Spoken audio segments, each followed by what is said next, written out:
All right. Hey everybody, welcome to the show. I got the show started before it clicked over to 6:01. Are you proud of me? Golf clap.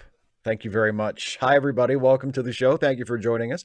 We will be watching episode 3 of Hilda tonight in just a few minutes. So if you haven't gotten it queued up on Netflix already, go ahead and queue up episode 3 of Hilda and pause it at 000, and that's where we'll start when we start. But first, Dana, I hesitate to ask because I already kind of know the answer, but how are you?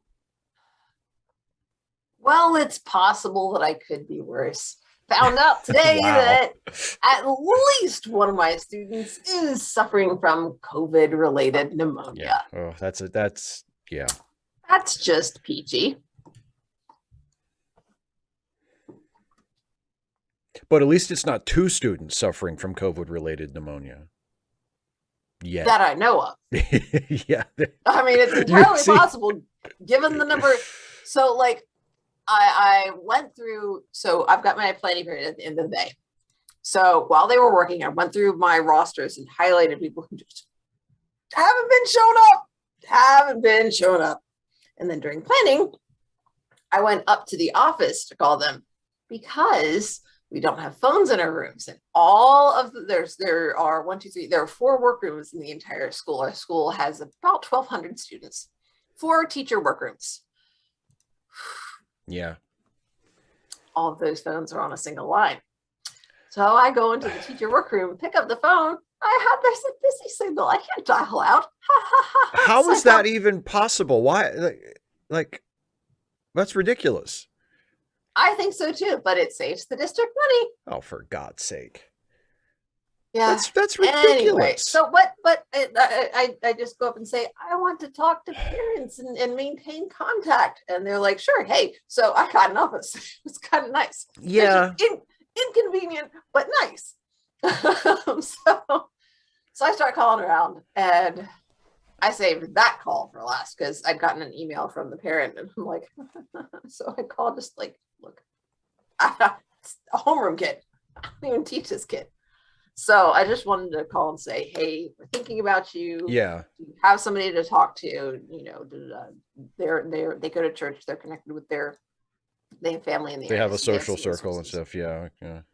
Oh, and I'm just like, and then of course, here's the thing though, COVID's not the only illness in the world. So of the others that were MIA, 2 of them had a stomach bug that's apparently been going around, and one of them had a brother who had been in a car accident and was taken to the hospital, and was just like, I'm like, oh my goodness, because COVID's not enough.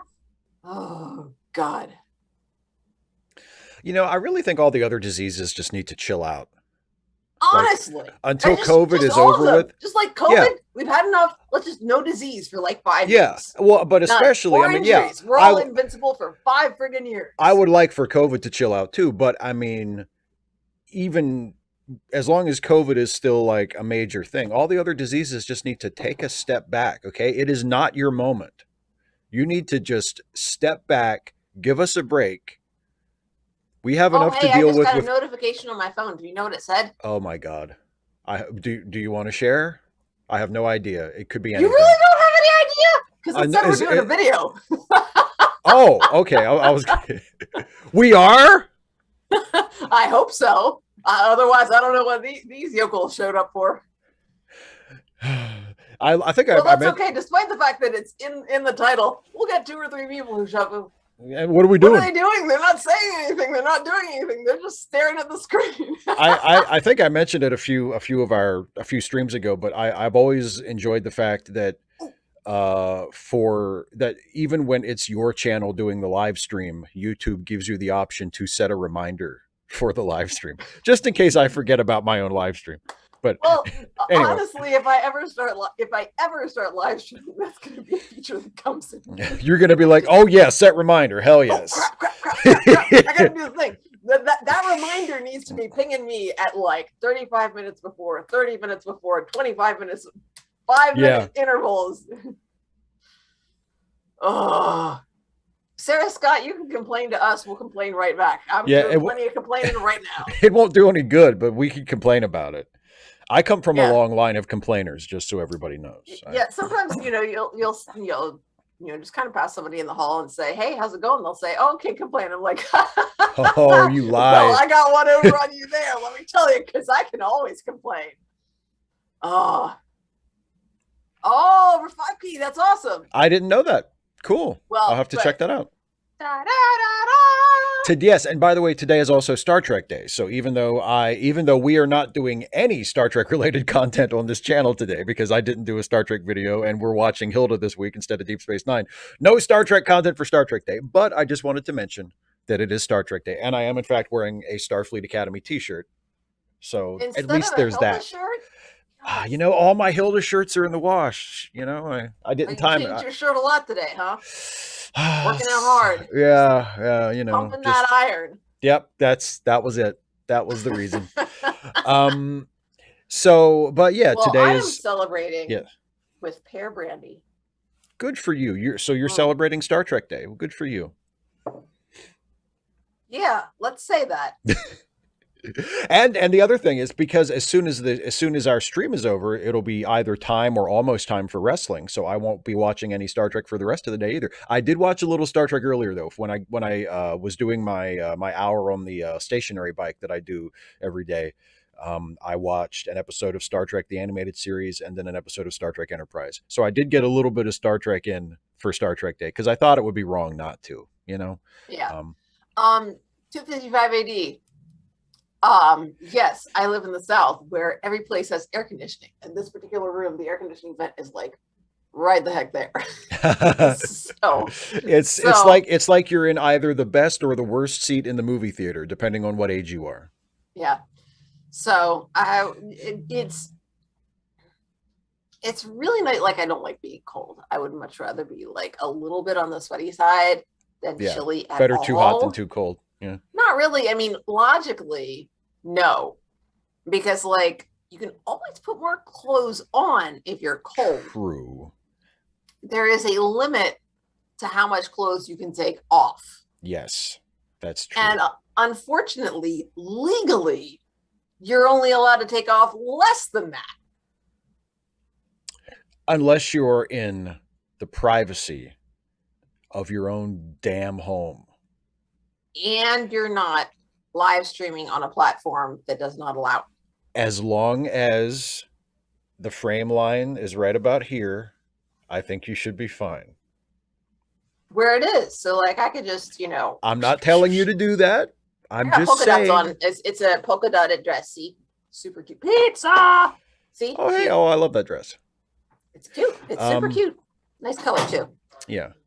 Not as good as the purple. Purple's the best color. So I'm told. So how's your day been, Steve? Because mine's been. I know. I'm sorry. My day's been pretty good. Like I said, I watched a little bit of Star Trek. And it was an episode of Enterprise. It's my favorite episode of Enterprise, but I haven't actually watched it for a very long time because I saw you posted the list. Somebody asked your favorite episode of all the different on Twitter, I'm like, holy heck! I watched I watched my. You're such a nerd, my God! Like I don't. I did have to look up. I couldn't. No, it would take me a minute. I couldn't name my favorite episode of Firefly. I had to look up a couple of them. I had to look up a couple of them because. So you did research. Well, Twitter list of your favorite Star Trek shows. Well, for Discovery, I knew the episode, but I couldn't remember what the title was, and they're both Saru centric episodes, and I kind of get them confused in my head sometimes, but I knew which episode I was thinking of. Is Saru the dancy one? No, no. Saru is actually the guy who got the job in the actual show in the blooper. Because by the way, for anybody who hasn't seen it on the YouTube channel Ryan's Edits, he does a feature called Star Trek Intakes where he takes bloopers and outtakes from Star Trek shows and edits them back into the finished scene so that the whole thing plays like a finished scene, but just with the blooper in the middle of it, and it's hilarious. And he did one with Discovery last week, and I showed it to Dana, and I think it's my favorite one of all of his that he's done so far, because it's Captain Pike at the end of season 2 saying, "Well, before I leave the ship, there's just one more piece of business. We need to choose a new captain for the ship, and the captain is Octopus Head." And he turns around and points to this extra standing in the back with like a huge makeup on, who has done nothing, who is just like a background player. Like, she's not a character in the show, but yeah, and she does a little dance like, "Yeah, I'm the captain," and he brings her up and he says, "You know what the difference between her and you is? The sense of humor." And it was just perfect. It was hilarious. But no, Saru is, he's the guy who Doug Jones plays. And he has like a full head makeup, and he looks kind of like an insect a little bit, maybe. I hope you're explaining that for somebody else, because But I still have no idea who you're talking about. That's well, okay. anyway, Saru actually got the job as captain, not Octopus Head. And but who does not? You have a name. Do I? Do I? Call me Octopus Head. And so, but Saru is the sort of the central character of both of those episodes, and so I had to make sure I had the right one. And then for Lower Decks, I'm not super attached to any particular Lower Decks episode. Like, they all kind of run together for me. I have a generally positive view of the show, but like I'm not as nuts about it as a lot of my other fellow Trekkies are. So I picked the season 1 finale because that has the most Riker in it. and it has Riker with his now famous call to take his ship to warp of take us to warp in the factor of 5, 6, 7, 8. So that was the episode I picked for that. But the others I could remember because I have more strong feelings about it. And I get asked about it a lot on the channel, and I just talk about it more often. So so Sarah Scott, it's interesting that you should mention female nipples as an issue. Because it wouldn't be as much of an issue in this case, would it? As one would think, or at all in this case. That's true. Having had a double mastectomy, I ain't got any. So I haven't actually tested the legality of that out. So I believe that you have told me that you're waiting until you can retire from teaching. Yeah, right? that way just to make sure. Like, ha, ha, ha. Yeah. So that way, if it does go, or they give you the conversation that's like, you need to think about if you really want to continue teaching. I'll be like, do I? Yeah, I don't think so. So that way you're covered if, pardon the expression, I'm not covered. Or if, pardon the expression, it all goes tits up.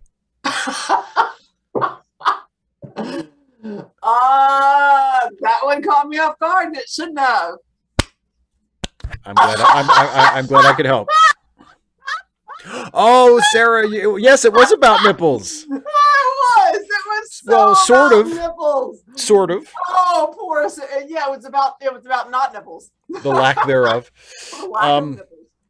255 AD, my favorite TNG episode. The one that I picked for the tweet today was Chain of Command, although I also really, really like Tapestry, the Q episode where he quantum leaps Captain Picard back into his own past.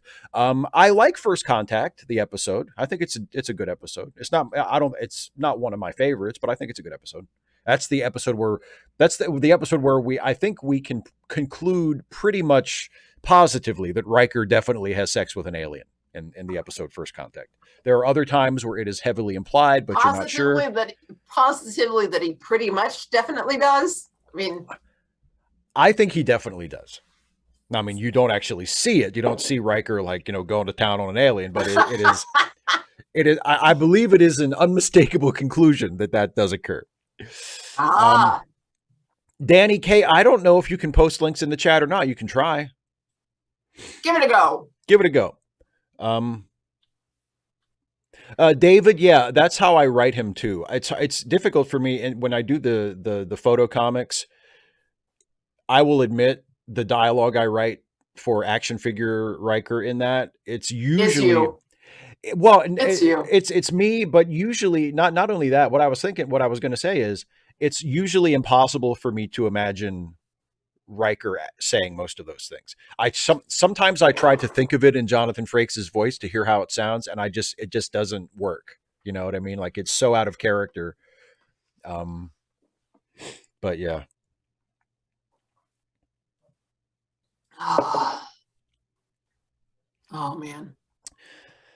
Oh, and my Batman video went up today, and it's gotten positive responses and lots of cool comments. And I don't think I've said this yet, but Dana, you and I have already shot a follow-up video to that Yes. video that will be going up on Monday.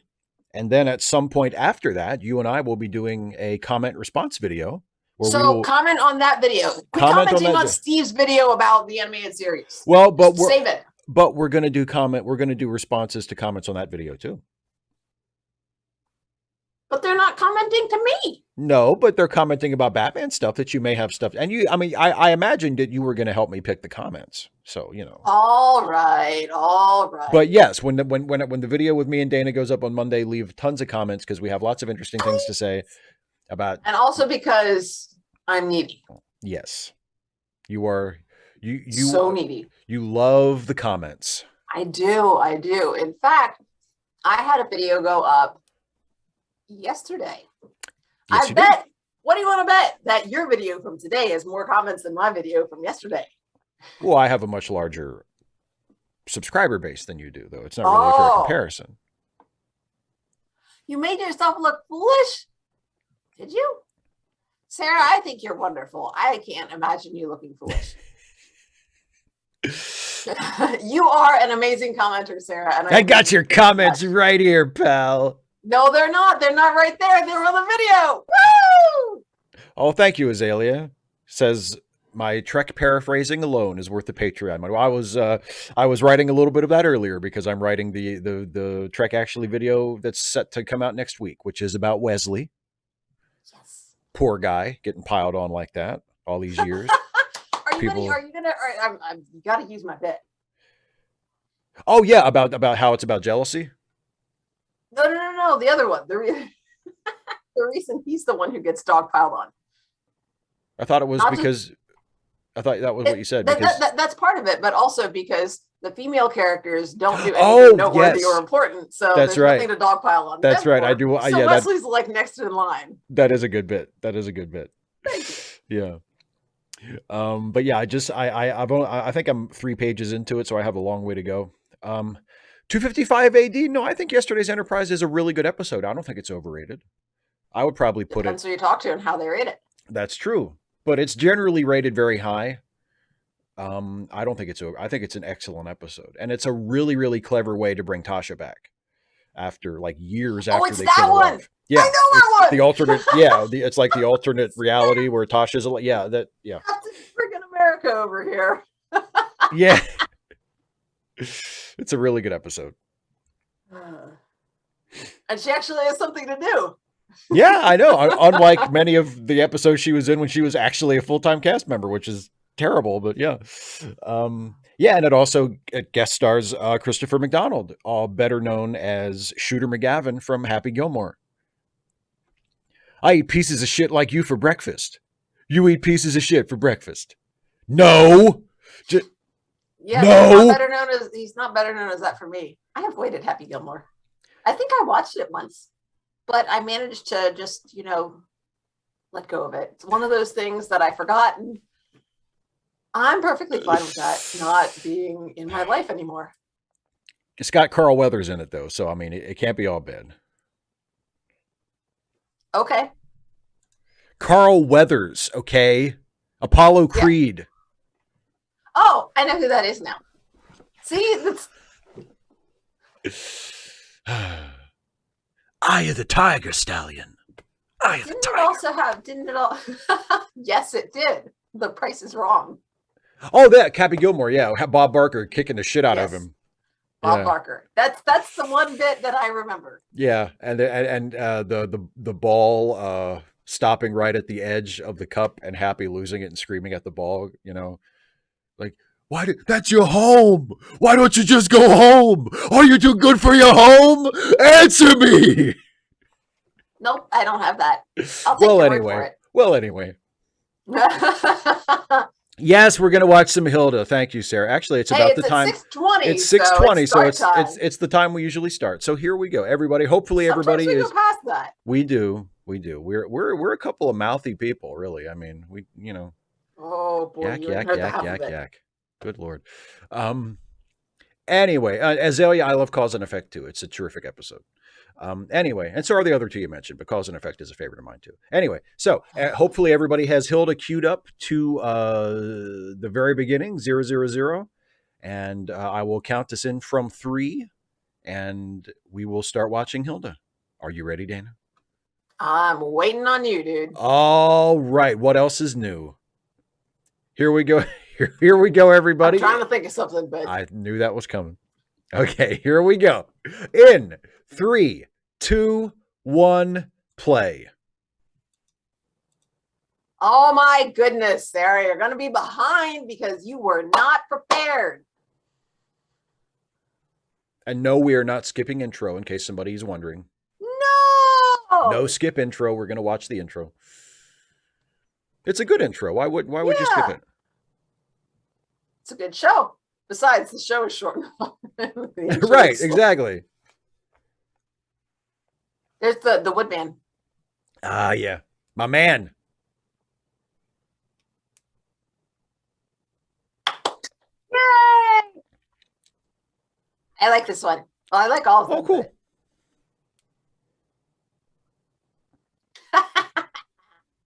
In 255 AD, I think the best holodeck episode on TNG is probably the first Barclay episode. Best holodeck episode in general is, I don't know, maybe Our Man Bashir.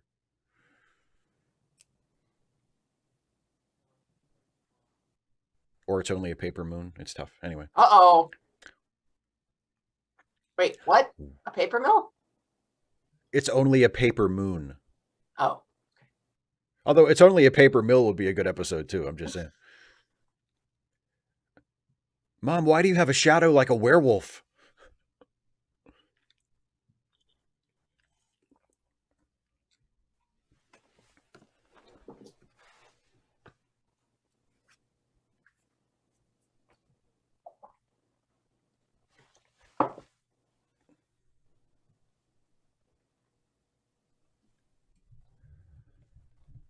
I'm going to ask you a question, and it doesn't matter what your answer is.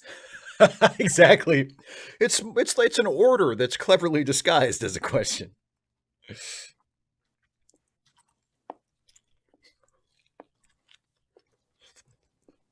Alfred's so polite. He waves at her even though he knows she can't see him.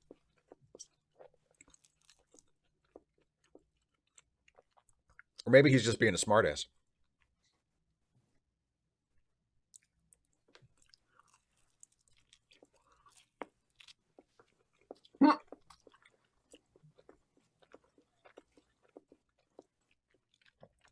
Oh, Azalea, that's harsh.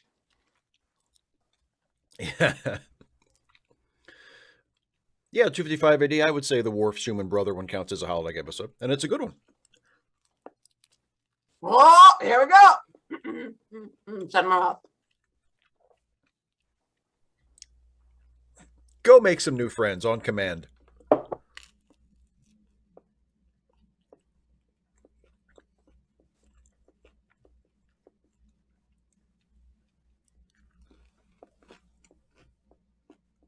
Huh.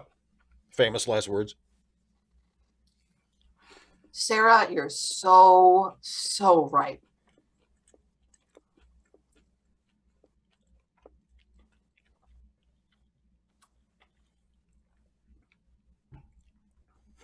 Oh, shit, they're nice. Didn't see that coming. Her mom's a dork. Forgot something.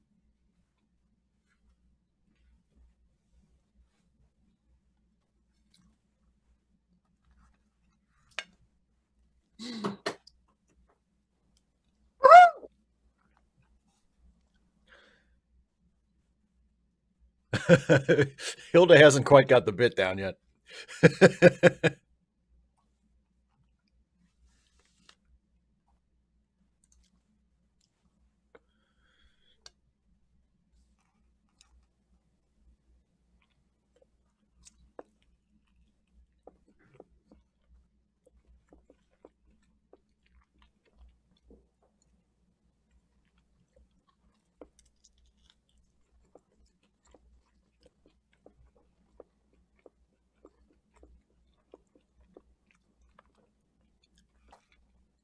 Azalea Jane serves him right for answering the door. That's what you get.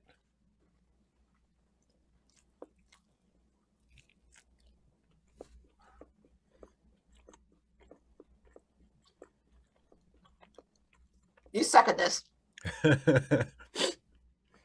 She sucks at grasping the concepts of basic games.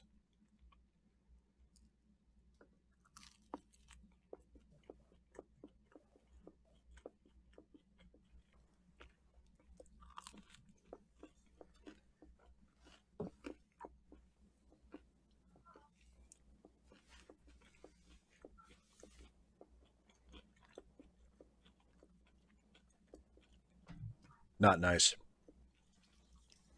Not nice.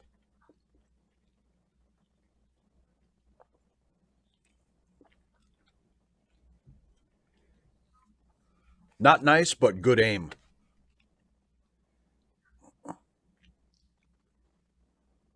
I'm really good.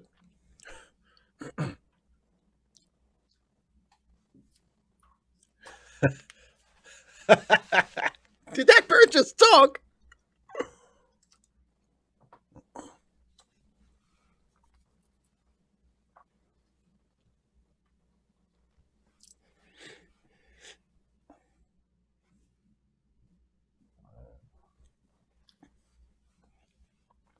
I like the conceit that animals talk. It's just that most people don't notice.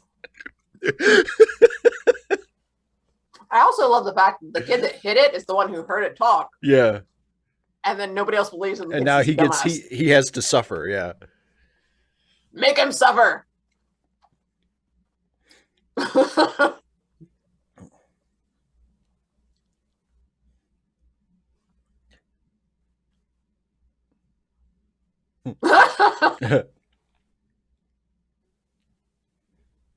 Okay, well, that explains how the deer fox can see them. He must have done the same thing.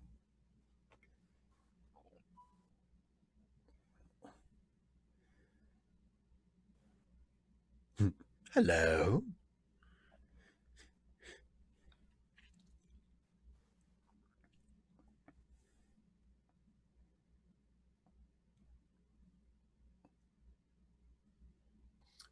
The implication is that she's just been like, okay, I'll not right now, honey. Yeah, yeah.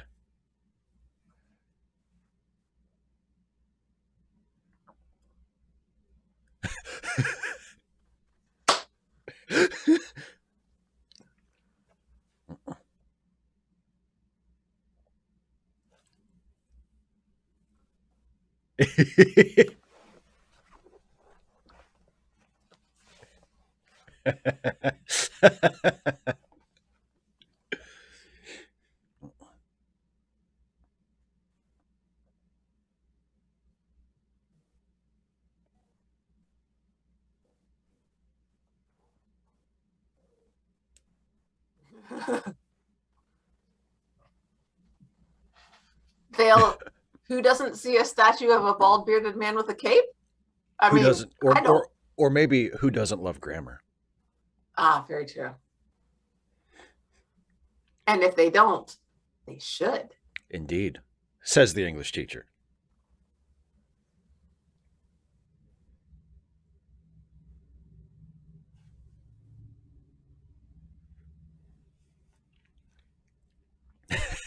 Sarah, exactly right. No, that is so not true. Eavesdroppers never hear anything good about themselves. Sometimes they hear some really good stuff about other people. And that's the whole reason you eavesdrop.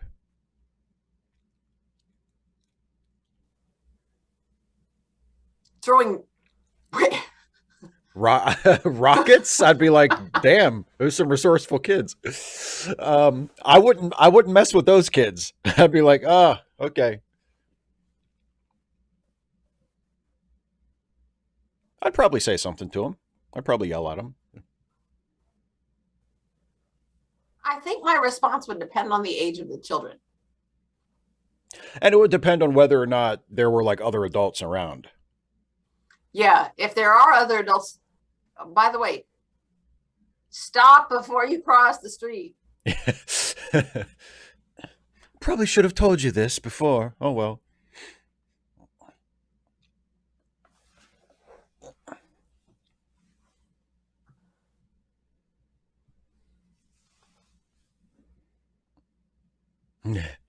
Uh-oh. Uh-huh. Come on, he forgot how to fly. Come on, come on. Uh-huh. There we go. Uh-huh.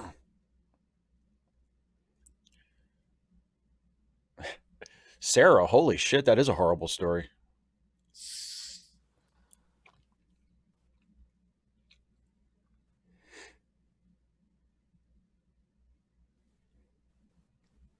I would be taking pictures of those children. I hope he kicked the shit out of them and didn't get caught.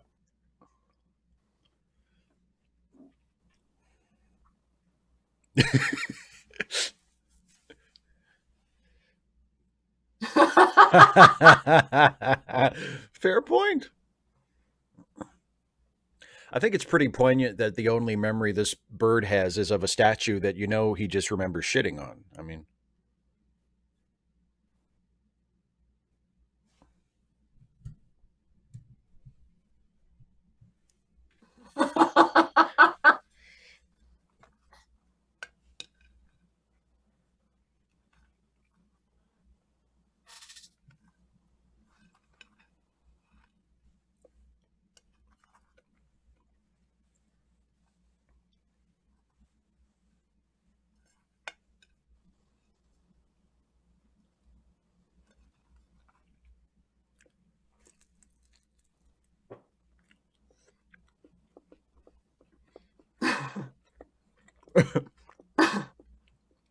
I want to say famine and plague.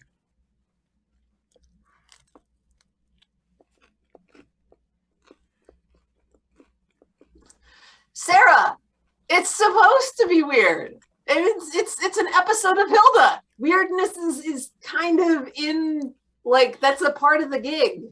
Honestly, the thing about the character design that bothers me more is that he doesn't have a yellow beak.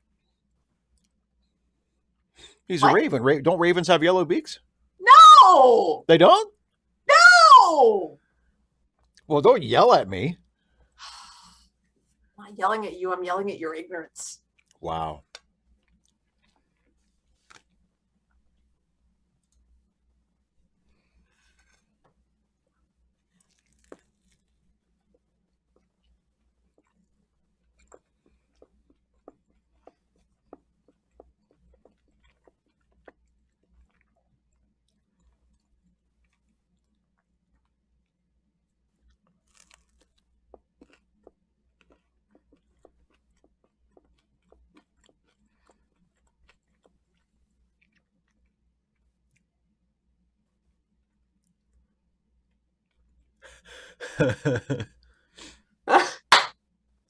Thanks, Corey.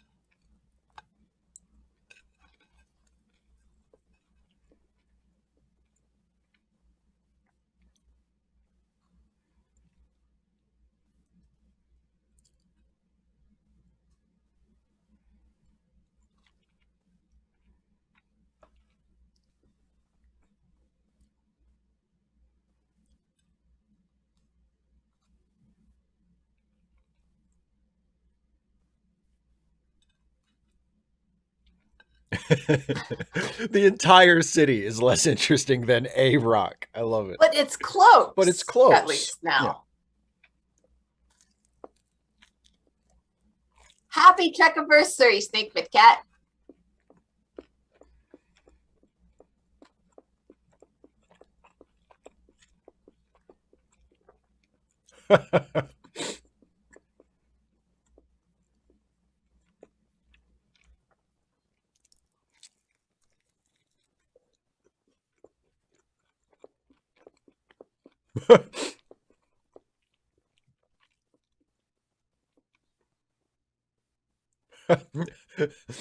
Out of everyone in this town, this little asshole is the one who walks up to him.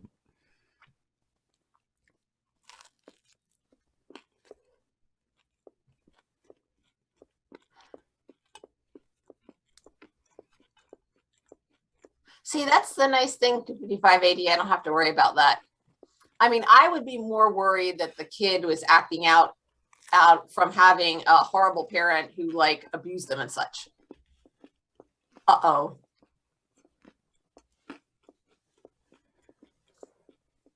Whereas if the parent shows up is like, what? What's wrong with like blowing up cats? I'd be like, what's wrong with you? I'm bigger than most people, and it really doesn't take too much to scare people. And you would kick the shit out of him, right? I wouldn't have to.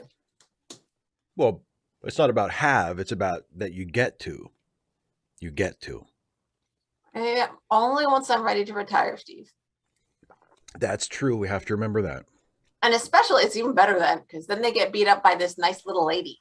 Well, not little, but a nice retired lady. A nice old lady. No, a nice almost retired lady who retires instead of going to jail.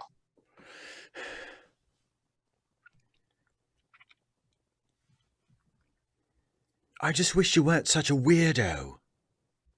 Well, she's a weirdo too. She was a goody-goody Sparrow Scout. That's true.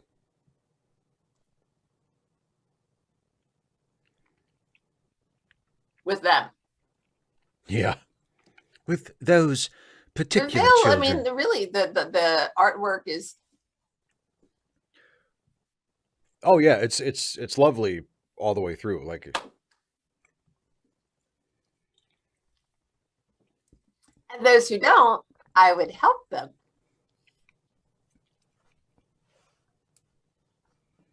Because they haven't signed the papers. What's happening? And then because children are awful, they don't help their terrified friend. They stand off to the side and laugh at him.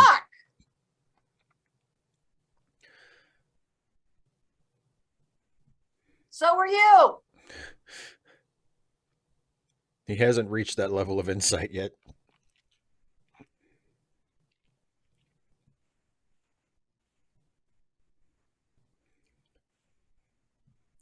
Give me a quarter or whatever the hell kind of money we have here. A coin.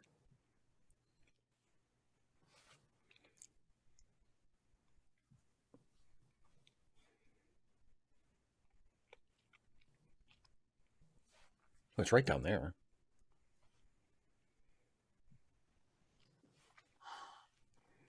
$255 having them what? Dress the same? And good one, Sarah.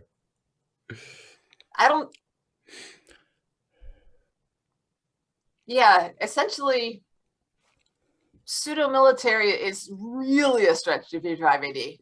Yeah. I don't have a problem Corey, that's so awesome! I don't have a problem with the Scouts in theory. It's just that most actual Boy Scouts that I've known in my life have been entitled little jerks. But don't forget that David was an Eagle Scout. He could hold his breath for a really long time. That's how she knew he wasn't dead. Who's David? Si está muerto. And then it goes to the boots. I have no idea what you're talking about. From the movie that I can never remember its name. That doesn't help. Too many of those. With Cameron Diaz and Tom Cruise. Oh, Night and Day. Yeah, I like that movie. Thank you. I completely forgot about that part, but yeah.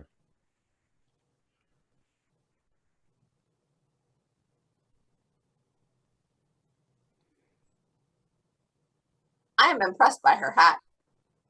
I know, that stays on, don't it?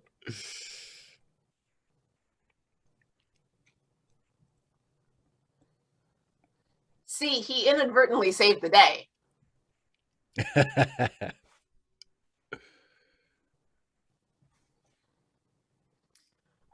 They wear uniforms and have grown-up supervision. Yeah.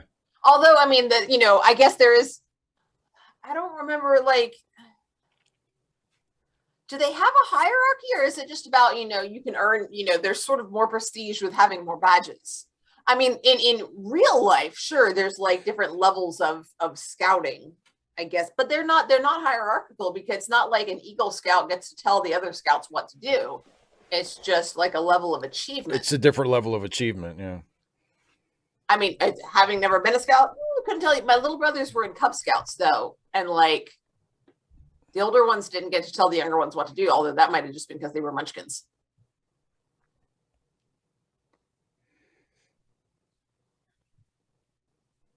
Cool.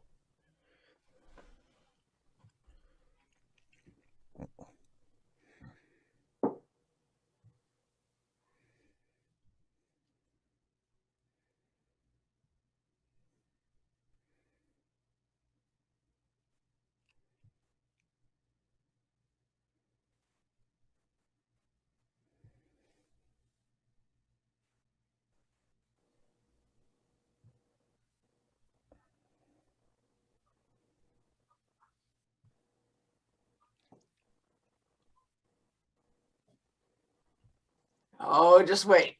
David C. Drake, though, that describes most of life, honestly. Some good, some bad. Some good, some Definite bad. mixed feelings about the whole thing.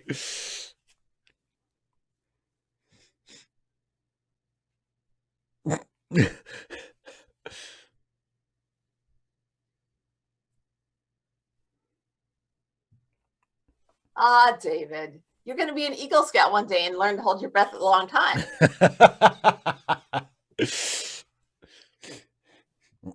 And you'll lose that dumb accent. Yep. Tilda.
Oh, how sweet.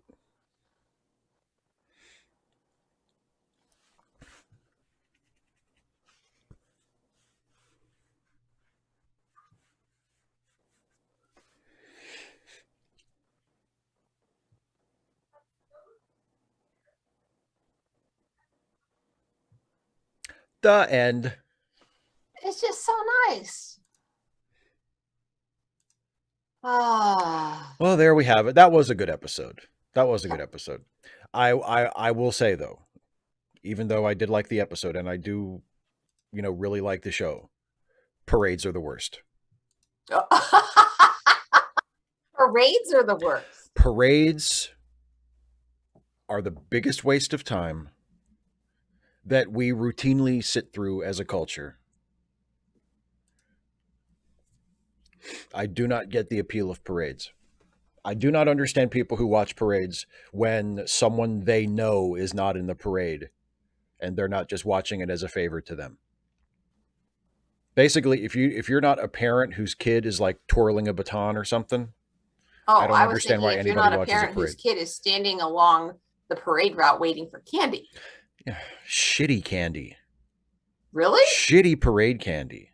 Maryland sucks. What kind of candy do you do? I mean, what Did they at the Harvest Festival up in where you're from in Pennsylvania? Did they throw candy during the parade? Did they have a parade for that? Yep. Did they throw candy? Yep. Was it what was the quality of the candy like? Well, not like full size candy bars because it was Right. like small throwable stuff. Well, yeah, they're not whipping like full size Snickers at people. No, but That I would mean, be amazing. essentially By the way, anything Halloween candy. I mean, runs the gamut. Jolly Ranchers usually, lollipops. If you had somebody walking along beside your float, you might get lollipops that way. Usually, they didn't fling lollipops, which is probably a good idea. yeah. Although I mean they're really it's a really good candy to fling though because you've got the stick and you can really get some speed on it. Exactly. You can get some spin on those suckers. I mean it's and I don't know why, but like I can never find like bags of fruities at the grocery store. Can't find those suckers. Parade's best place to get them. How they got them in mass quantities, I will never know. There's a connection. They have a connection. I guess they know somebody. So that's the place I know to get them. And then there was a restaurant that had like a candy store near the checkout, and they had a really nice selection of fruities. Like they had, my favorites, of course, were grape and pink lemonade and blue raspberry. But they had like green apple and lemon and orange. They had like the whole freaking rainbow, dude. Right. But is it worth sitting through a parade to get your hands on some candy?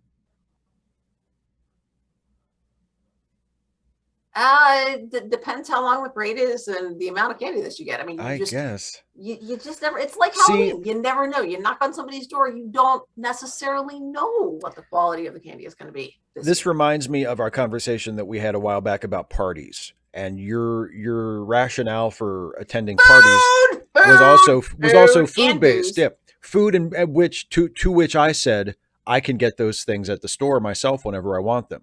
I don't need to go to a party to get food. I can get food whenever I want food. So food that I don't have to make and I don't have to clean up after. So the presence of food at the place where I don't want to go does not make me want to go there anymore. And especially you have a different point of view. There's like a broader variety of things like.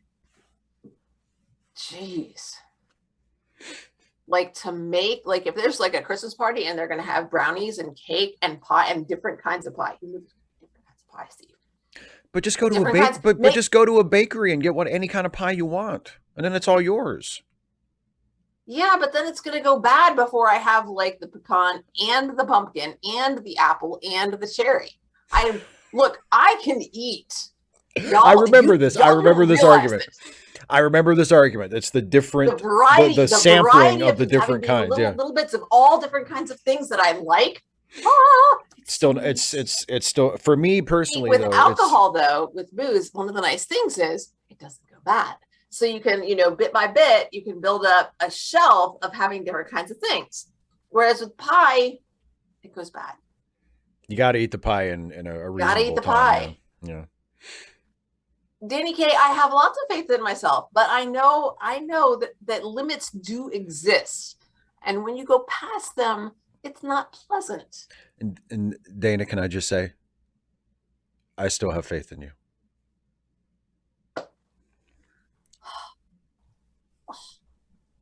I listened to that song this morning, and I cried again. Doesn't surprise me. It doesn't surprise me. Time. Yeah, booze. Sarah, I won't. Booze does go bad. Well, I mean, if it's the crappy kind. It depends on, Depends on the alcoholic content. 255 AD says, as an atheist, how do you feel about the idea that it's good for the bird to be indulging people in this superstition? I mean, generally speaking, I don't think it's good to be superstitious. But in this show, it seems harmless because it's such everything in the show is just so lovely and, charming. So I don't think it does any harm. But generally speaking, in real life, I don't think indulging in superstition is ever a good thing, But that's just me.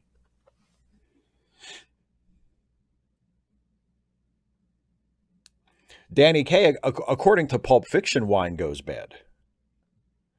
Because you see, this business is filled to the brim with unrealistic motherfuckers. Motherfuckers who thought their ass would age like wine. If you mean it gets better with age, it don't. If you mean it turns to vinegar, it does. I've never known an ass to turn to vinegar, but I'll take your word for it.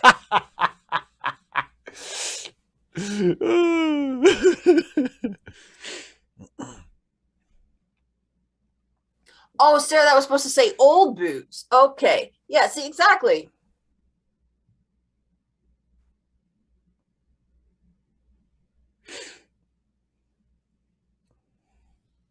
Sarah, I don't know. I think I'd die first. Now, me and Danny are doing a Pulp Fiction quote off now. How many more fights you think you got in you? 2? Boxers don't have an old timer's day. Good. It's good that you know that, because my response would be, I only need one asshole. The classic line, only 2 hits, me hitting you, you hitting the ground. There you go. Which is not a line from Pulp Fiction, is actually a line from The Breakfast Club, although it was a line in Playgrounds long before that. But you're such a nerd. I'm against like what I think about what people should be required to wear is it all has to do with safety. Yes. All has to do with safety. What part of them is touching the furniture? What part exactly? Specifically, as far as what gets washed regularly and what doesn't. So your shorts or your skirt or whatever cover is covering like your backside needs to cover enough of your backside that your skin is not touching the chair. Likewise with your back, your shoulders, etc. Okay, that should be cloth between you and the furniture. However, because, I mean, that's one of the reasons that they tell you when you wash your hands, you're actually supposed to wash your forearms as well, because people will lean on desks.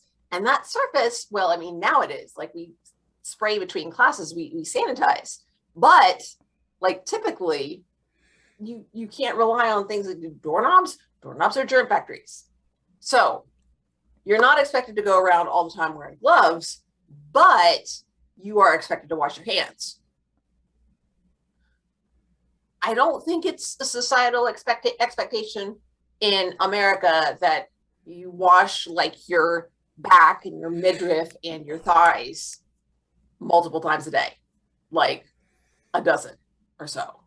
So, but yeah, same sort of thing. I remember when I was being talked to about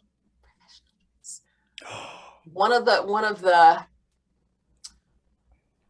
I'm going to call it, one of the supporting points made was, you know, what if you were talking to a lawyer and they were wearing a t-shirt and jeans, or no, it was if you went to the doctor and they were wearing a t-shirt and jeans and flip-flops. And I'm thinking, well, that depends. When I'm talking to the doctor, is the information that they're saying accurate? Do they, you know, are they citing their sources and explaining the different, you know, are they talking to me like I'm a person? Are they listening to my questions? And I'm just like, yeah, I understand. Just, you know. Yeah, I can honestly say, and I know I'm not everybody feels this way, but I have never ever taken notice of what any of my doctors have ever worn in my life. And as long as the doctors seemed like they knew what they were talking about, it would make absolutely no difference to me whatsoever. Really don't care. If my doctor showed up in a t-shirt and jeans, but they knew what they were talking about. Like, I would want it to be clean. Well, yeah. Oh, like, yeah. If it had blood or bodily fluids on it, I would be very concerned. I'd be like, but again, that's a safety issue. I'd be like, I can wait. Go clean up and come back. I'll still be here. But yeah. Well, Sarah, as you noticed, I'm really tall. So if I wear a dress like this, I have to wear leggings with it. And additionally, there are some of these t-shirt style dresses that I can't wear as dresses. I have learned. So, 255 AD. And has she read it? That you should mention it because I haven't gotten to that one yet in my books I love series. Yeah. But it's on. There it is. It's on the It's on the shelf to add to the list. Yeah. Um, Danny K, I was a little alarmed when my urologist came in with a stethoscope, but other than that, David C. Drake, I'm going to say no, you're wrong. I suppose it can reduce. No, the uniforms aren't what actually reduces kids obsessing over clothes, teasing each other over clothes, and things like that. What reduces that is building up a culture of we don't do that kind of thing here. Right. That's crappy behavior, and you're not going to be a crappy person. We don't put up with that. Not letting people get away with it. Yeah. Because I went to a school where we had uniform guidelines. Like it wasn't super specific. You had to wear like a light blue top and dark blue bottoms, and girls had to wear skirts, boys had to wear shorts or pants, and I think that was it. I don't think they had anything specific about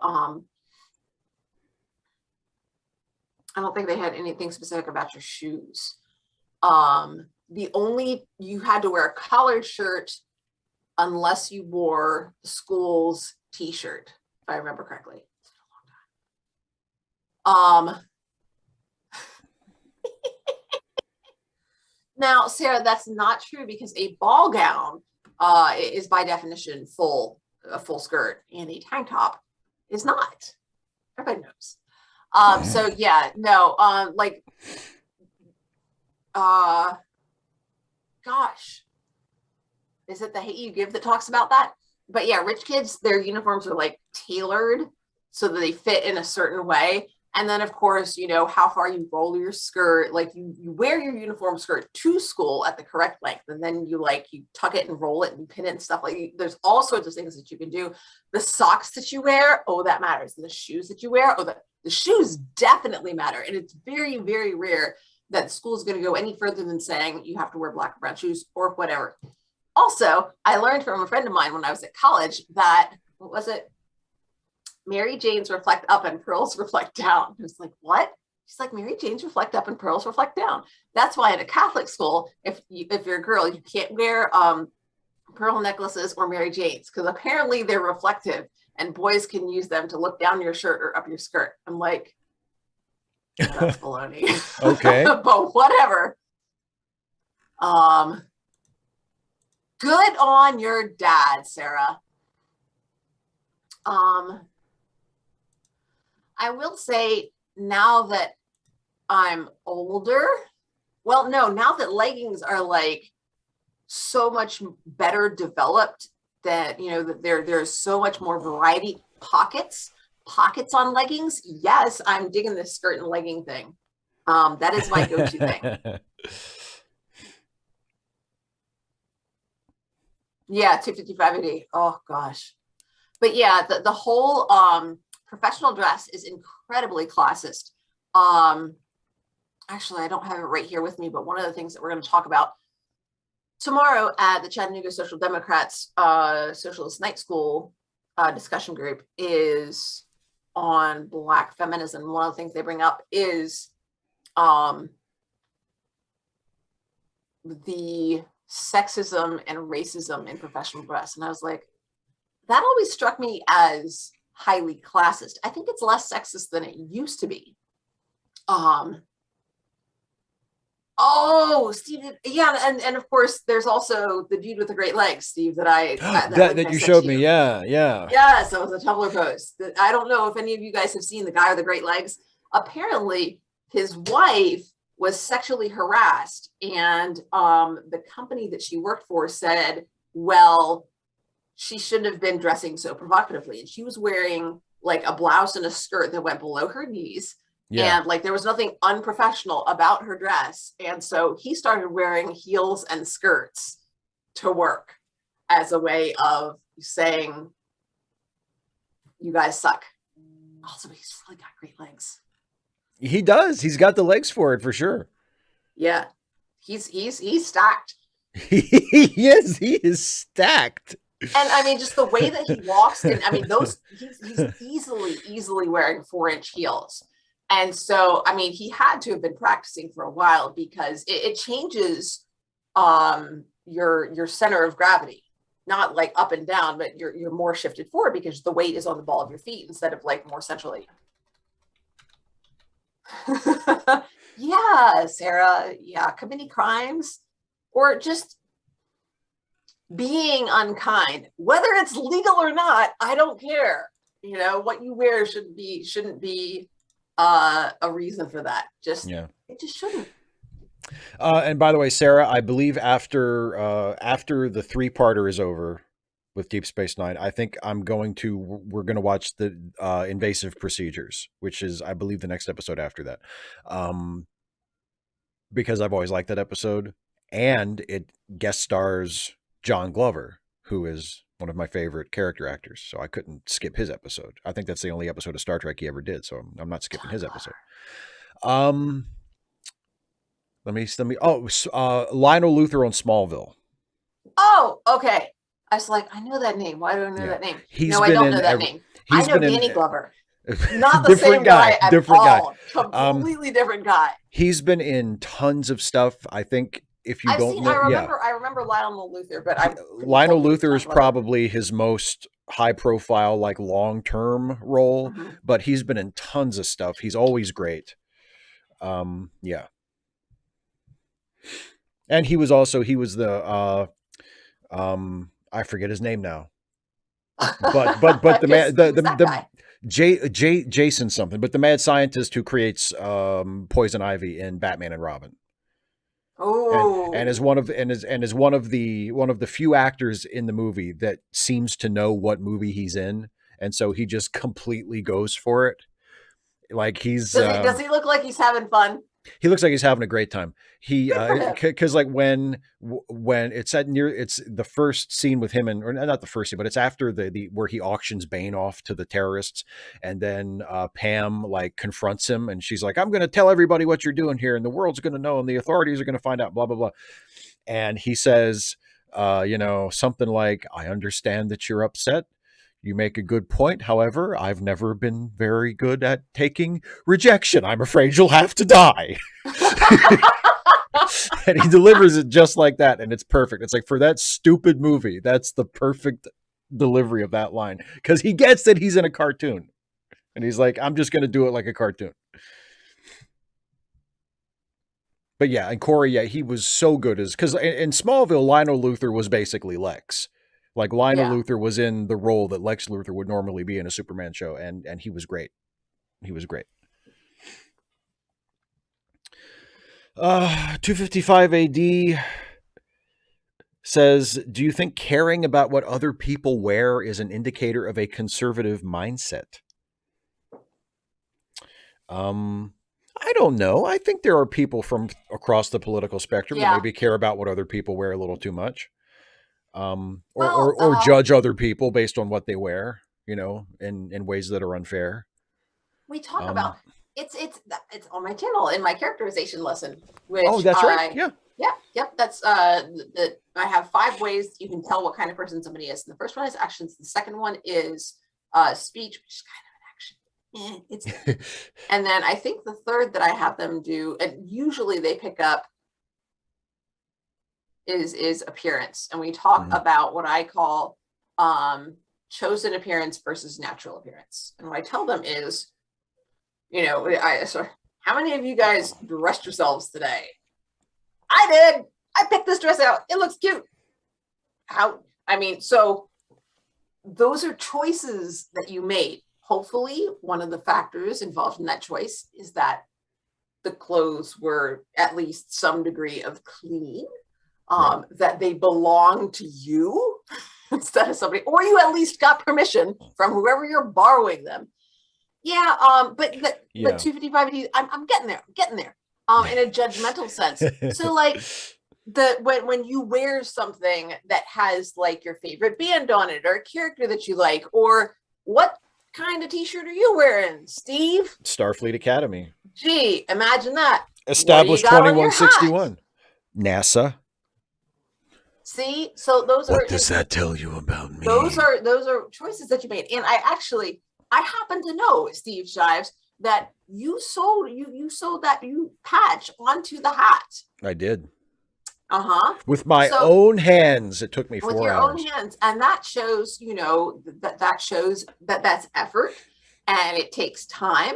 And so that also is something that I make decisions about you based on. I also the hat, what color is the hat, Steve? It's black. And if we were to turn the hat around, what would we not see, Steve? Oh, you would not see an adjustable strap because it is a fitted hat. Uh-huh. You get a hat that is fitted to your big Yes, I head. do. Because, yeah, because I'm a grown up. So you don't get one of those one size fits all ones with a little plastic snappy thing. Not if I can help it. I Not if do you have. can. I have a Star Trek hat like that because it's the only one I could find, and I didn't feel like sewing another patch on. But Oh, that's yeah. see, that's interesting. Not the Star Trek hat that I wear in my Trek Actually videos. That's another fitted hat that I sewed a patch on.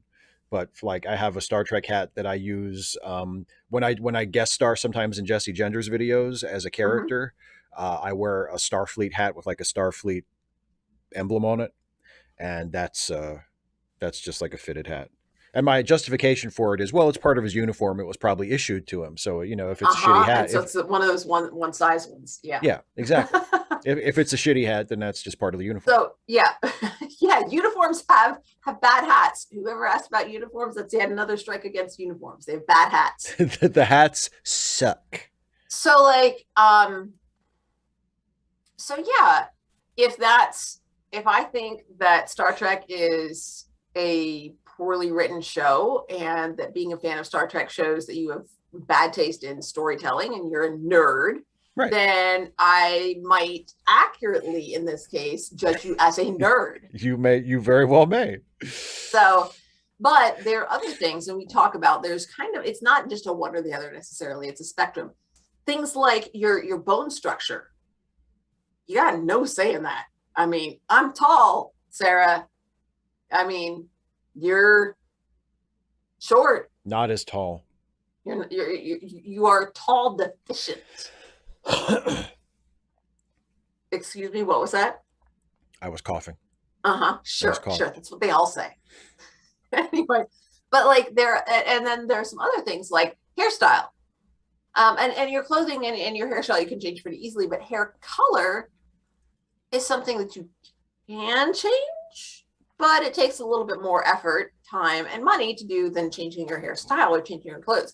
Likewise, putting on or losing weight, or building muscle. Recomp, going from fat to muscle or vice versa.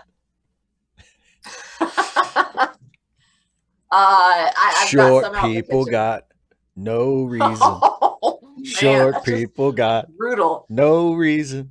Sarah, you're not short. You're fun size. We love you.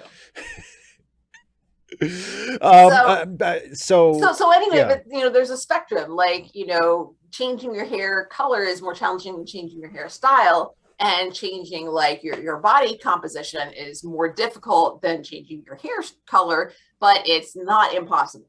Anyway, so we talk about that. Mostly I talk about it and I ask them for some examples, and they're usually able to come up with some. So yeah, I think it's fair. And I say, it's okay to judge people based on what they choose, but it's less okay to judge people out of things that are not in their control. But then I also bring up the point that in fiction, those elements are chosen not by the character, but by the creators. And we talk about how it matters whether a character is male, what the character's gender is, what the character's race is, that the character doesn't have any say in that, but somebody chose that for them. And that's important to recognize too. So. And also, I mean, I guess it depends on what you mean by judgmental. I mean, it's tempting to me as someone who is not a conservative and as someone who, generally speaking, holds conservatives in a great deal of disdain. It's tempting for me to say that that's more of a conservative thing than it is a liberal thing or a leftist thing. That, to come to a value judgment about someone based on their clothing. Tell me that you don't come to a value judgment based on somebody if they're wearing a MAGA hat. Well, that's just what I'm saying. That's just what I'm saying. If someone is wearing like Trump paraphernalia, I certainly make a value judgment about that person. If someone's wearing a hat that says, hashtag release the Snyder Cut, I think, well, they should be shoved into a volcano. Also, their hat is out of date. I know, because it's already been released. Get over it. Duh. Okay, so it says restore the Snyderverse, so and then you push him into a volcano. Obviously, you can judge Steve for having a T-shirt with non-canon information. By the way, obviously you can. By the way, there is an explanation. Actually, there's Sarah's beat you to it, but that's there's a two-part explanation. Yeah, Sarah's kind of got it. There's a two-part explanation. The first part is basically what Sarah says, which is the Academy apparently existed sometime before 2161 because characters in Enterprise referred to having gone to it. And then the 2161 date refers to the founding of the Federation, and it was sort of recommissioned as the Academy of the Federation Starfleet. The second half, nerd. The second half of the explanation is, as Triumph the Insult Comic Dog once said when he asked a Star Wars trivia question to people standing outside to see Attack of the Clones, the correct answer is, who gives a shit? It's one of my favorite. Wait! I know. 255 AD. Yeah, I know. It's one of my favorite moments from Conan O'Brien's show is when Triumph was interviewing fans in line to see episode 2, and the question he asked was, what is the name of the substance that Han Solo was frozen into in Empire Strikes Back? And of course everybody knew that. Even casual fans probably know carbonite, right? Because they say it in the movie a couple of times. And of course they all jump up and say carbonite, and Triumph says, oh, I'm sorry, the correct answer is, who gives a shit?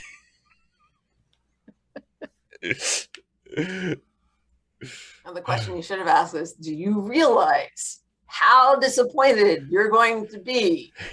You stood in line to see this movie, you poor bastards. This one's even worse than the last one.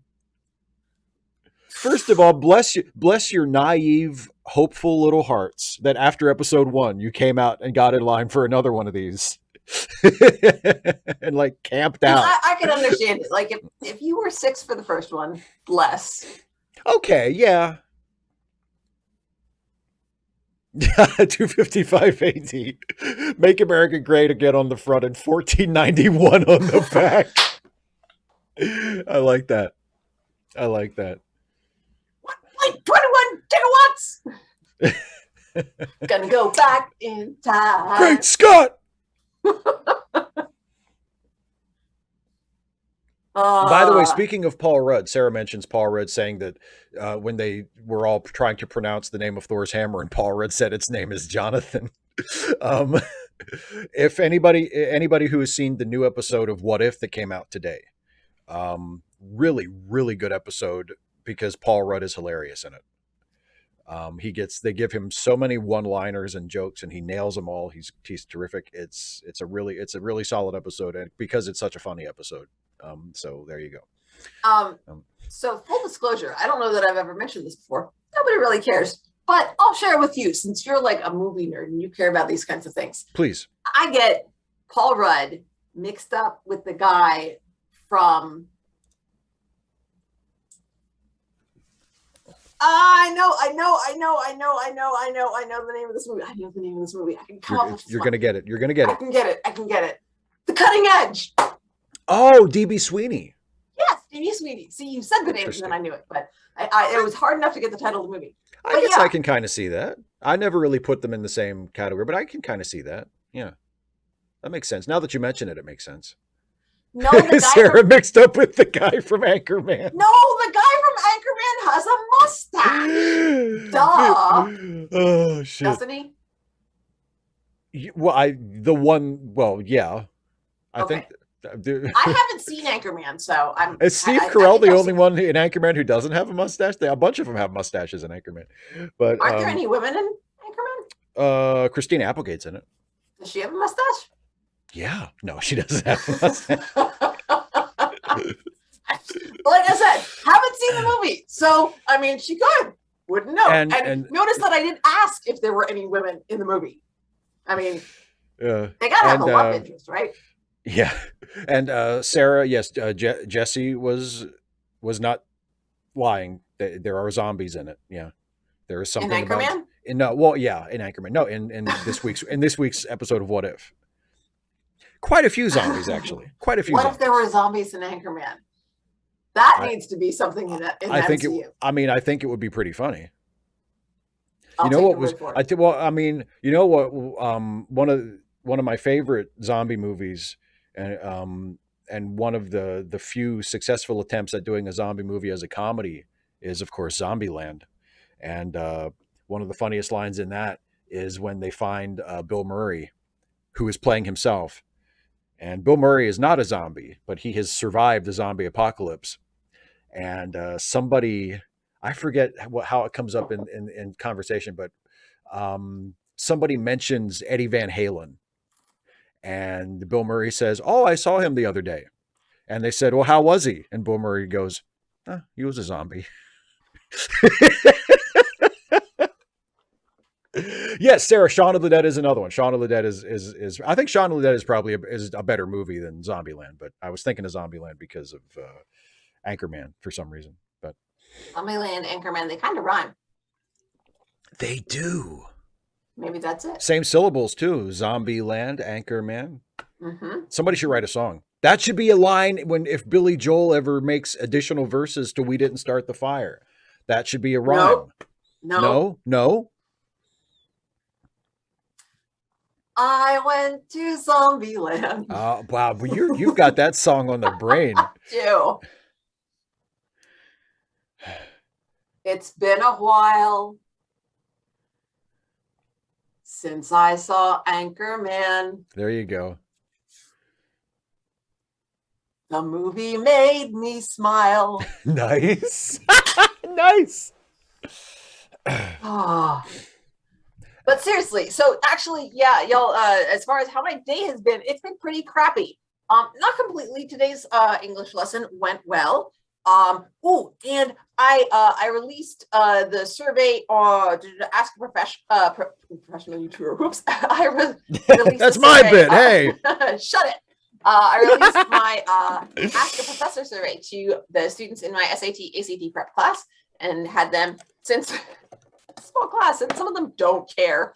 And it's just like, so much. We're seniors and we've been living through COVID forever. So then, bless their hearts. I had them when they were sophomores and now they're seniors. So are we ever getting? This is like high school. It's like COVID. That's all it is. Can we get out of here? Get out of the COVID. So anyway, so I'm excited to see what they say for that. So, oh God, some of their questions. How much do we have to stress about the work in college? Just like, oh, bless you. you can fake your way through most of it, Um, especially the first 2 years. so that was good. The lesson for English class went well. They seem to be doing well with that. And but I swear to God, that's been the one bright spot in this entire year. Like a big bright spot is the reunion of Baba. Yeah, well, as I would have imagined it would be for you. Yeah, Like you guys, I might have to do a video about this because you might know, but like that's you're a big fan. You're a big fan. And I didn't realize it had been so long since they 40 released new music. I didn't years when I heard it since was they 40 broke years. up. When I heard it was 40 years, I was like, has it really been 40 years? And then I remembered, oh, that's the 80s because I'm old. Uh-huh. We're middle-aged, Steve. Early pre-middle age. No, not pre-middle age. Yes, dude. damn it. You are past the halfway point to your death, Steve.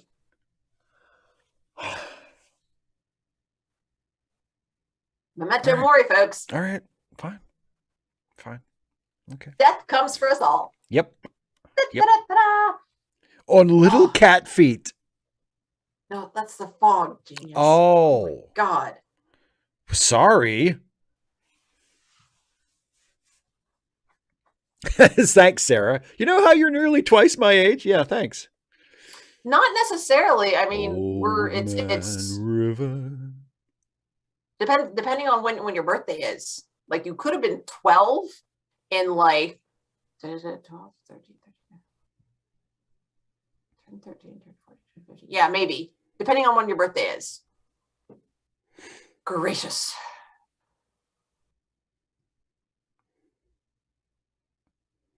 Thank you, Corey. You hear that, Dana? I'm a perfectly appropriate age. I'm so sorry, Steve. I just Why? you Sorry for what? glomming onto something being appropriate. That's just sad, man. If I said, oh, well, that's such a nice appropriate shirt, Steve. Well, it is Star Trek Day. I mean, I feel it's kind of appropriate. See, 255 gets it. That's worse. That's worse. Sarah, oh gosh, I have former students who are older than you. Oh. David C. Drake, I don't know. Because I mean, there's sometimes I'm just like, oh God. There was I mean, constant pain is a thing. Thank you, Sarah. I'm heckin' cute in my Star Trek shirt. Says Sarah. What the fuck does she know? She's short, Steve. That's true. Short people got no reason to live. Gosh. Oh, when I was 23. Let's see, I wasn't a teacher yet. It's true. I had graduated college, but I wasn't a teacher yet.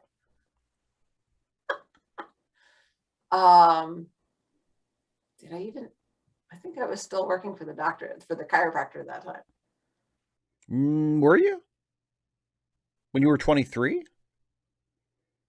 I don't know. I think you had moved on by that point. I think I was just working at Kobe's. I don't know if I'd gone. Yeah, Sarah took away your heckin' cuteness. Meaner. You know why? Because you can't trust short people. Cute? Because you can't trust short people.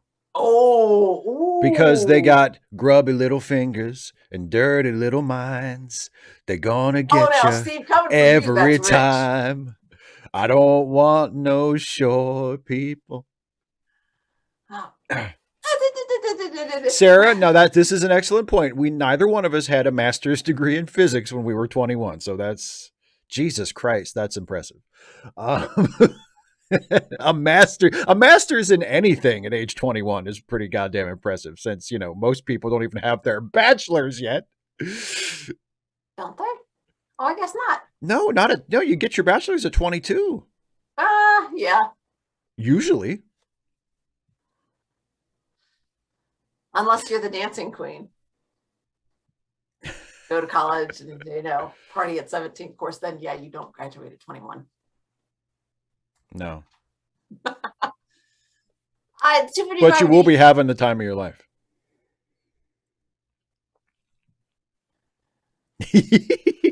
Although that took me a moment because my brain went right into Dirty Dancing. It jumped off of which that I will not complain about either, because Dirty Dancing is my jam. It is one of them. Oh yeah, it's not exclusively my jam, but it's one of my jams. Yeah. 255 AD. I mean, I don't know. I think I could survive without society. As far as foraging. I would complain a lot, like even more than I do now. I realize that might be hard to imagine, but just, be creative. Yeah.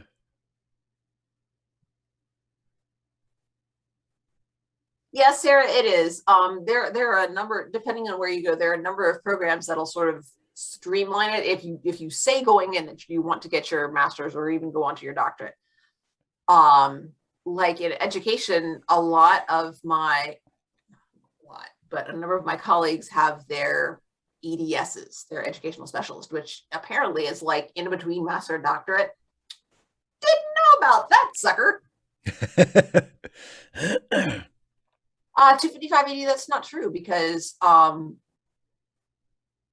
I am unbreakable. So, And also, as an old woman, you'll know even more about where to forage for the best stuff. and just, or I could just terrify people into doing it for me. Or just beat people up and take their food. Exactly. Which is what would happen all the time in your precious anarchist society. But anyway. What, I'd beat people up and take their food? Yeah. You personally, you personally would beat people up and take their food. I really, no, that's not true. I wouldn't. I absolutely wouldn't. I'd be like, hey, stop, set that down, get out of here. And they would. And then you could do that with no consequence at all. Sarah, exactly. It's all about what you're used to. And that's one of the things that is absolutely so intriguing about humans, is that people can get used to like dang near anything. I'm trying to get used to eating less. It's not working. It is so not working. But Sarah, you're right. I mean, even to many of us who have known nothing else, it's still weird. There are weird things about it, like the fact that homecoming. Huh? Homecoming? I was even going to go more fundamental than that. To me, it's weird that schools are funded almost entirely by local property taxes. That's like the shittiest possible system. Actually. Property taxes are supplemental. No, they're funded by the state. There's a but so property taxes are supplemental, but that still explains it's still why a significant portion of it. Yes. Yeah, and that's why schools in nicer areas and more affluent areas have more, resources. Have more resources, which is fucked up.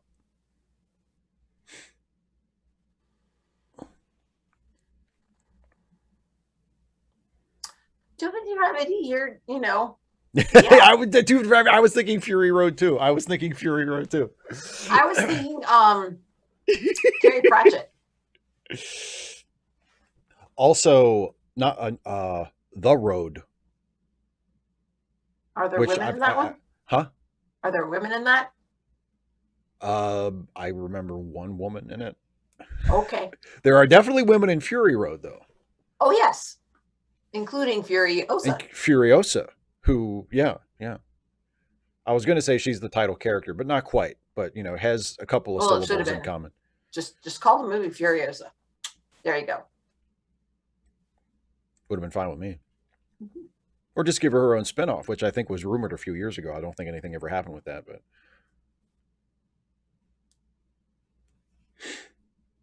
Okay, I'm done. That's all I got. I'm like trying to think. I don't have anything else to say, Steve. Sorry. David C. Drake. I think you meant Feminist Road. Yeah, exactly. It's amazing. I think Fury Road is a great example of how like completely just out in left field those people are when they piss and moan about, quote unquote, how woke stuff is, or how because no matter what your social conscience is, like Fury Road is a fucking awesome movie. And if you are unable to enjoy Fury Road because you find it too feminist, like I think that's the point where a lot of those assholes would lose people in the general public. If they're trying to convince them that like Fury Road is not a cool movie because it's too feminist. And most people who see that movie are like, oh my God, that was awesome. We're like, oh, you've taken it too far now. Like most people don't give a shit. Speaking of toxic masculinity. Indeed. I finally, I had a terrible night last night, you guys. Yeah. But so this morning I was exercising and then it's like, no, I can't do it. I gave up. But the nice thing about giving up was I had more time because I didn't use it. I didn't waste it on exercise. So instead of taking a shower, I soaked in the tub and I read some of my book, which is Not So Pure and Simple. And I'd had this thing for like 2 weeks. It's a library book. I had it for 2 weeks.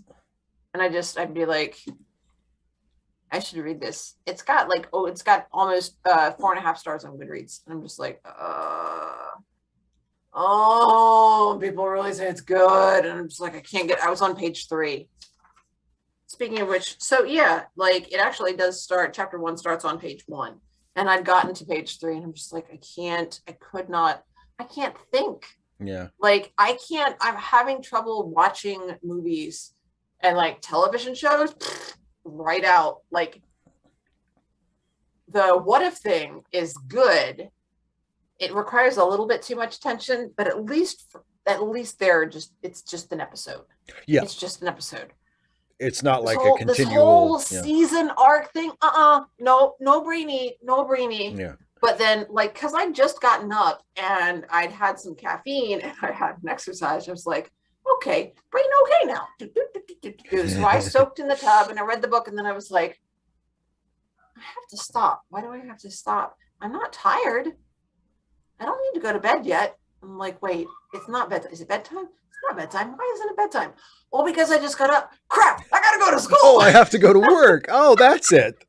That's what I was trying to think of. So yeah, I ended up washing up really fast and brushed my teeth, grabbed the clothes. Fortunately, I already had my clothes laid out and I had my lunch pack, so it was good. But 255 AD. I think if a movie had like really overt conservative themes that you couldn't see past, I that would probably keep me from enjoying it. Now it depends on the conservative message. It If well, and it's also like we well, need to conserve our environment, then I'm all in favor of that. yeah, well, that yeah, obviously, but like, but like, I don't know if Fury Oh, Road has those kinds of messages, like from the liberal or the progressive side. Like, I mean, unless you think women should not be slaves, is like a progressive, which I get in a sense, I guess it is, but like that, I don't associate.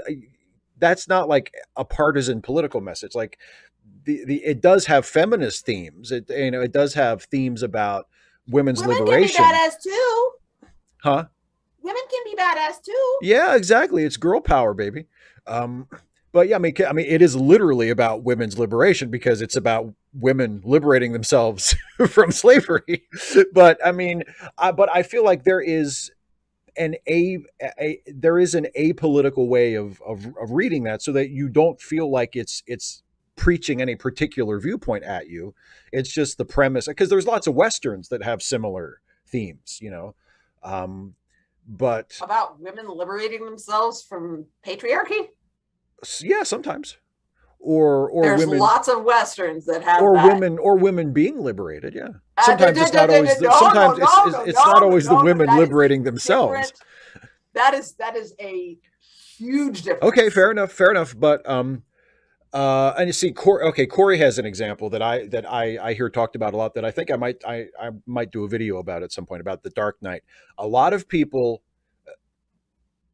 say that the Dark Knight is a conservative movie, or would even say that it is a right wing movie.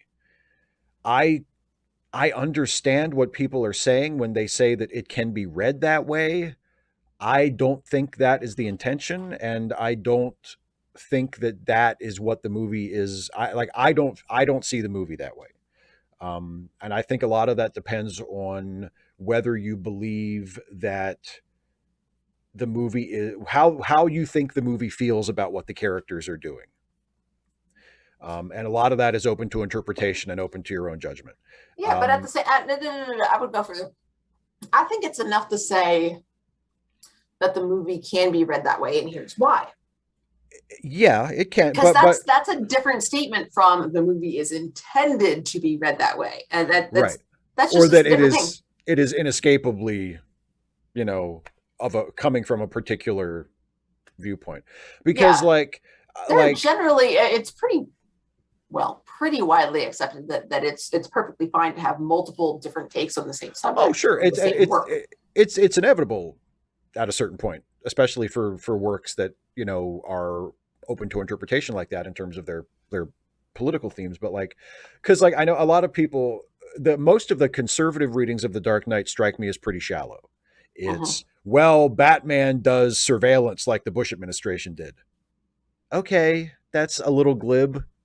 And also, I think the movie comes down pretty definitively on the side that what Batman does is wrong. Yeah, and that's Um, the idea that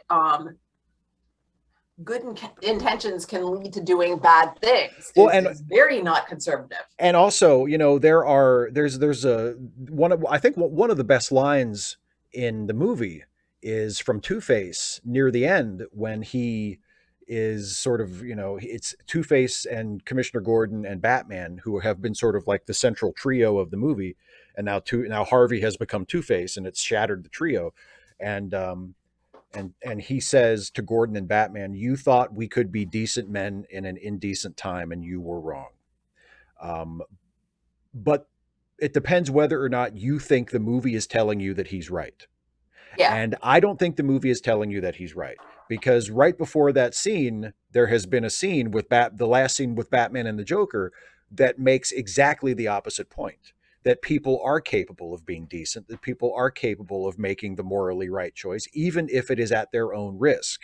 They are still able to do the right thing.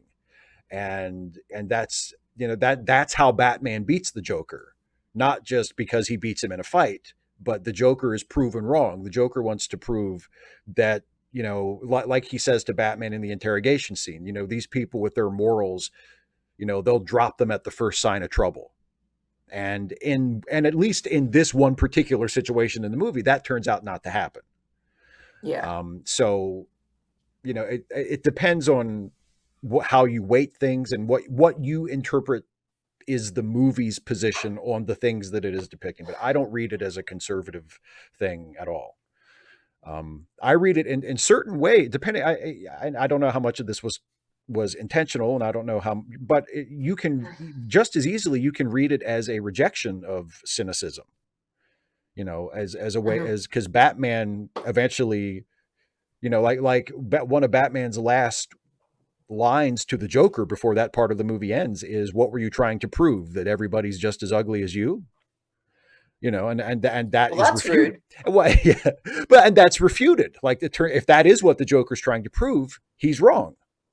And that's how Batman, at least in the moral battle, that's how Batman comes out on top. But anyway, you said like 10 minutes ago that you were done. So let's. Yeah, my shoulders are like really bothering me. Oh, well then let's wrap up. Let's wrap up so you can take it easy. Don't forget, everybody. I'm actually going to go get my therapy band and, and help and make your shoulders feel better. Yeah, something like that. So don't forget the charity links, everybody. Charitylinks.page. Yes. It's in the description. It's in the description. Steve? It's okay. Absolutely. It's always in the description. And that's, you click that Copy link. paste is your friend, folks. Yes, exactly. YouTube defaults are your friend. I'll take your word for it. I haven't figured that out yet. You can go to the charity links, and it has just a series of crowdfunding sites and PayPal links and various other means to help out some friends of ours who are in some financial distress and need a little help. And if you have a few bucks to spare and you can help out some of our friends, please do so. We would really appreciate it. Also, don't forget, helping is good. Woo-hoo! Helping is good. Also, don't forget that Dana has a YouTube channel, youtube.com/Dana Coldares. Watch her videos. And I'm leave telling her comments. everybody that except for Sarah, who already leaves me comments, and I don't think she needs a reminder because she's fabulous. Absolutely. And Sarah, thank you for mentioning the podcasts as well. Especially the Ensign's Log, which Dana is a cast member on. Oh my goodness! Yes, you especially want to listen to the next one. The next one, which comes out not this Friday, but the Friday after. Friday. And it's a good one. It's a good one. Sarah, that's a vicious lie. 10 comments per video. That's an exaggeration, but your comments are so greatly appreciated. Sarah leaves great great comments on my stuff too, and she always comments on my Star Trek comics, which I really appreciate. So yeah, thank you, Sarah, for being a great commenter. And Dana and I will be back on Friday to talk about the next 3 chapters of Quicksand for the Readaway series. And then I'll be back next week on Monday. Dana and I have a pre-recorded video coming out here on this channel about Batman animated series, which is awesome. And then it is so awesome. It's really good. And then a week from tonight, we're back here to watch Deep Space Nine. Woohoo! So there again, is this the third one? This is the third part. This is the Siege, the third part of the 3-part. So is this one actually good? This one has a lot of action in it.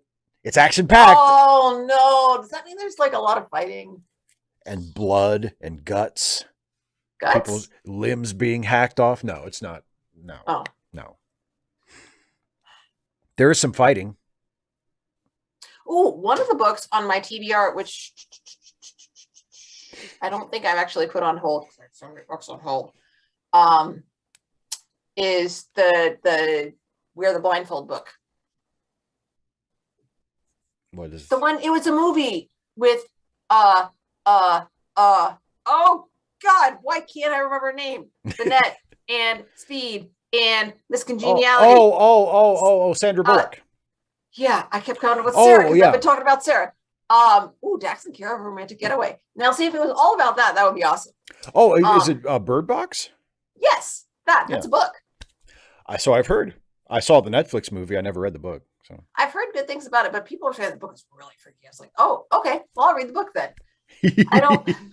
I can do that at my own pace. The whole thing, this movie thing where they pace, this is how fast it goes. I have to watch it at this particular speed. Yeah, right. Oh, I'm like, I don't like this scene. With the book, I'd just be like, blah, blah, blah, blah, blah. Okay, that's what's going on there. That's what's going on there. That's what's going on. Oh, this is interesting. Movies, you can't do that. No, you can't. Well, you can, I guess, but you're not supposed to. It makes it difficult because you start making it go a little bit faster and then it goes a lot faster. You're like, Nikes. Oh, no, I missed something. Yeah, it's so much easier with a book. You just sit there and watch the goddamn movie. Well, I don't want to. You'll sit through 2 hours and 10 minutes of Moulin Rouge. But and I'll enjoy it. And you couldn't make it 10 minutes through Temple of Doom. Temple of Doom was so much worse than Moulin Rouge. Oh my God, that's gonna be an argument we'll take to the grave. We could do a show about that. We could, and it would be called Steve and Dana Have a Fight. Steve and Dana swear at each other a lot. You're fucking crazy. What the fuck? No. You're not crazy. You're just wrong. You're so wrong, Steve. Oh, Sarah's with me. Moulin Rouge does suck. Sarah! I take back all of the Randy Newman quotes that I maliciously threw at you all night. I take it back. Sensory overload. Without trust, there can be no love. Self-indulgence, lack of discipline, lack of taste. That all sounds great to me, babe. Maybe in real life, but not in a movie. Yes! Thank you, Corey! Woo! Oh, Moulin Rouge is one of the worst movies I've ever seen. Anyway, I don't want to. Screw you! You're wrong. You're wrong, Steve. Every second of it is awful. Anyway, but we disagree. We disagree. Anyway, obviously, because you're wrong. Okay. Well, anyway, I'm gonna go watch wrestling. You go stretch your shoulders. And then I'm gonna yell at people on Twitter. Woo! Awesome. So yeah, thanks everybody. Go to bed. Yeah. Woo! Thanks everybody for watching. We'll see you on Friday. Hilda, and we'll see you on Friday. Sarah and Corey have a good Batleth fight, and get somebody to record it. We'd love to see how it goes. Yes, exactly. And so have a good evening, everybody. Bye. Bye.